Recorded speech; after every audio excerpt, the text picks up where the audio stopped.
तीसरा number question है, किसी आयताकार हॉल के फर्श का परिमाप 250 मीटर है।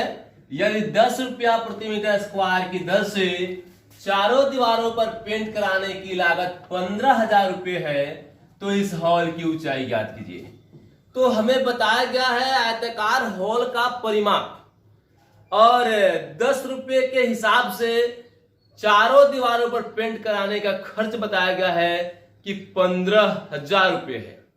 तो हमसे पूछा जा रहा है कि आयताकार हॉल की ऊंचाई क्या होगी। तो आइए हल करते हैं इसको।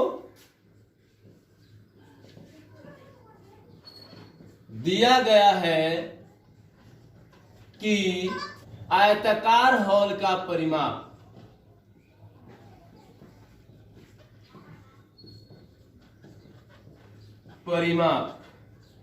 बराबर 250 मीटर, पेंट कराने की दर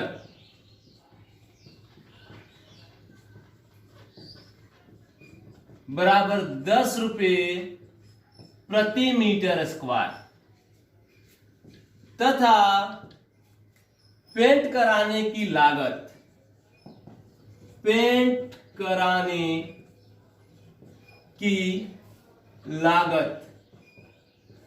बराबर 15,000 रुपये। थोड़ा अगर ध्यान दें हम लोग यहां, तो यहां देखने से पता लग रहा है कि 1 मीटर स्क्वायर पर पेंट कराने का खर्च 10 रुपया है और कुल खर्च 15,000 रुपये आए हैं।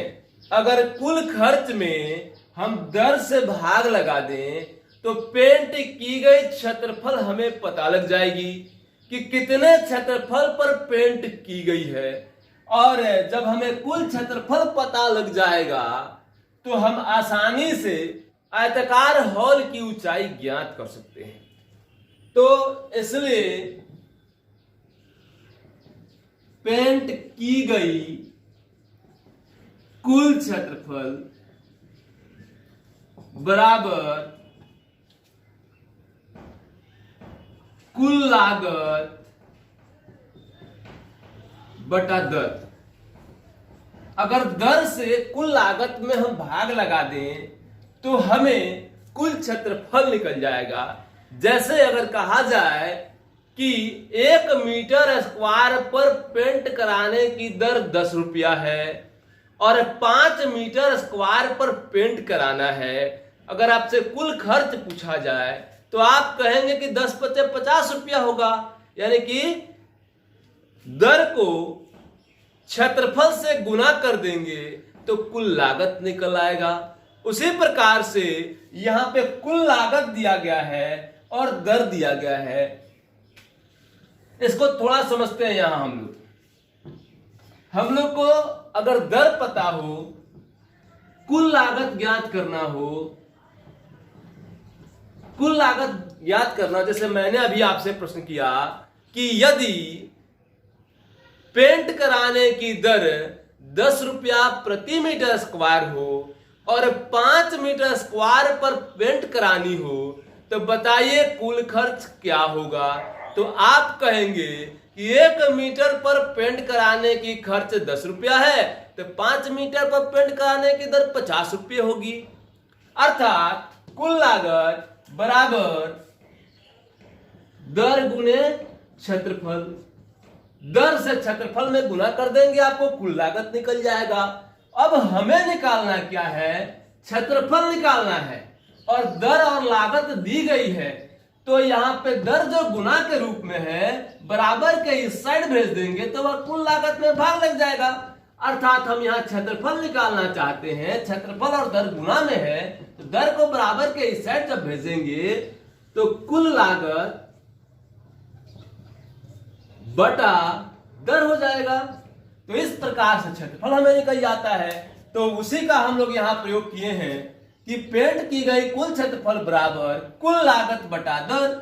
तो यहाँ लागत कितना रुपया है? तो 15,000 रुपए है और दर क्या है? तो 10 रुपया है। तो 10 से 15,000 को भाग देते हैं तो 1500 मरते कट जाता है। इसका मतलब हुआ कि कुल क्षेत्रफल 1500 मीटर स्क्वायर है।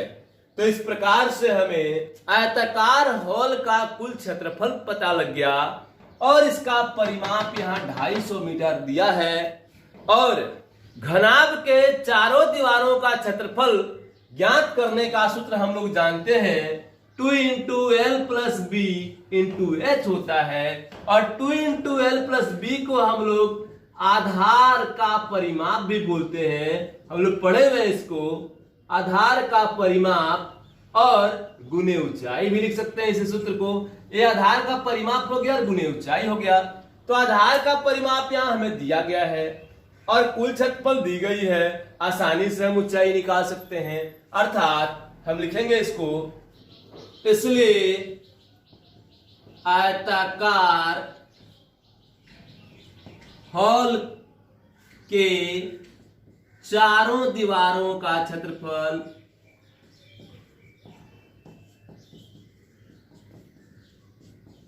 बराबर हॉल के फर्श का परिमाप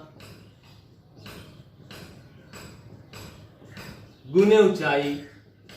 आयताकार हॉल के फर्श के परिमाप में हम अगर उसके ऊंचाई से गुना कर देते हैं तो हमें आयताकार हॉल के चारों दीवारों का क्षेत्रफल पता लग जाता है। और आयताकार हॉल के चारों दीवारों का क्षेत्रफल हम लोग अभी निकाले हैं कि 1500 मीटर स्क्वायर, क्योंकि हम लोग पेंट की गई कुल क्षेत्रफल जो निकाले हैं वह 1500 मीटर स्क्वायर आया है और पेंट केवल चारों दीवारों पर ही कराई गई है।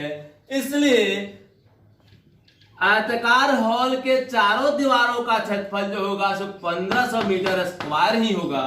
इसलिए आयताकार हॉल के चारों दीवारों का क्षेत्रफल जो है वह 1500 हो गया बराबर आयताकार हॉल के फर्श का परिमाप। तो फर्श का परिमाप जो है सो 250 मीटर हो गया।